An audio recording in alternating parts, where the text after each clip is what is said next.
ऐक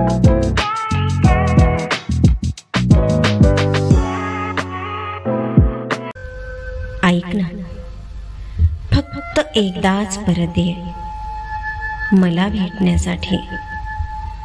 डोळे हे तरसलेत तुला बघण्यासाठी. या देहावर केलेला तुझ्या प्रीतीचा साज अन अजन्म तुला जपावं ही उराशी बाळगलेली आस. तुझ्या विना सारच कसं अगदी जीवघेणं ठरतं. तुझ्या सोबत जगणे म्हणजेच परीकथेतील स्वप्नवत मृगजळ जणू. क्षणभराचे जगणे उराशी बांधून या जगण्याला बळ देते तुझ्याच पंखांचे. क्षणिक सुखाचे गाठोडे चिमटीत घेऊन अथांगतेत भरारी घेऊ पाहणार मन परत परत एक नवी उमेद कायम ठेवतं. स्वप्न रंग भरू पाहत नव्या स्वप्नवत दुनियेत. वाटेवर पडणार माझं प्रत्येक पाऊल तू परतून येशील फक्त आणि फक्त माझ्यासाठी.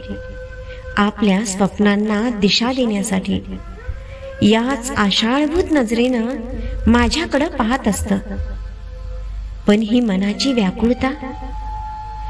मनाची व्याकुळता कधी कधी एवढी शिगेला पोहोचते ना की तुझ्या विना या श्वासांचे काय करू मी असंच होऊन जातं. मग जगणं सुद्धा निरर्थक वाटायला लागतं. दिशाहीन झालेले मन अन व्याकुळ मनाची अधीरता यांचे गणित कुठेच जुळत नाही. काही प्रश्नांना उत्तरे देता असमर्थ ठरणारे मन कधीतरी जगण्याला अर्थ मिळेल का याच एका अधोरेखित प्रश्नाचे उत्तर शोधू पाहत. पण हा उर्वरित प्रश्न आता तुला सोडवायचा आहे. त्यांना दिशा देणे योग्य का पूर्णविराम देणे यथायोग्य ठरेल हा सर्वस्वी निर्णय मी तुझ्यावर सोपवते.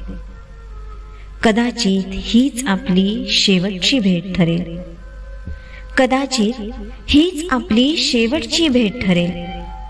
पण लक्षात ठेव, या भेटीनंतर मी या जगातही नसेल.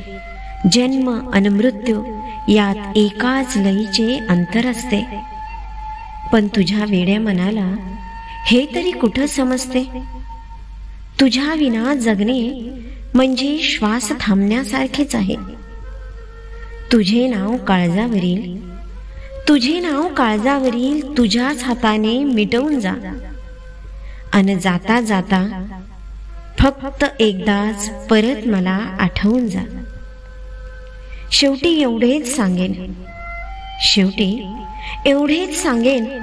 शेवटचा रोखलेला श्वासही तुझ्यासाठीच थांबलेला